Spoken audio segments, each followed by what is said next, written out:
Hi everyone, as you can see I'm on my main page of LinkedIn. First, you need to head over to your profile. From the top right side of your screen, simply drop down the menu and click on view profile.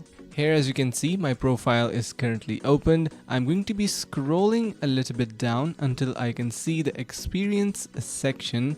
So just simply go a little bit down. Here you can see the experience section, and basically anything you add in here is considered to be as a promotion.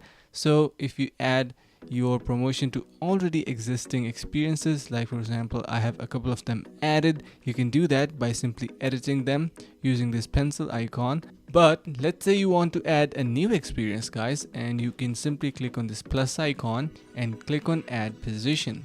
Now you need to fill some basic information, like for example your title, employment type and company name, location type, and whether you are currently working with this role or not, of course few others. And once you do, you are going to be clicking on save, and they are going to be popping up on your experience section like you can see in here. That was pretty much it for this video.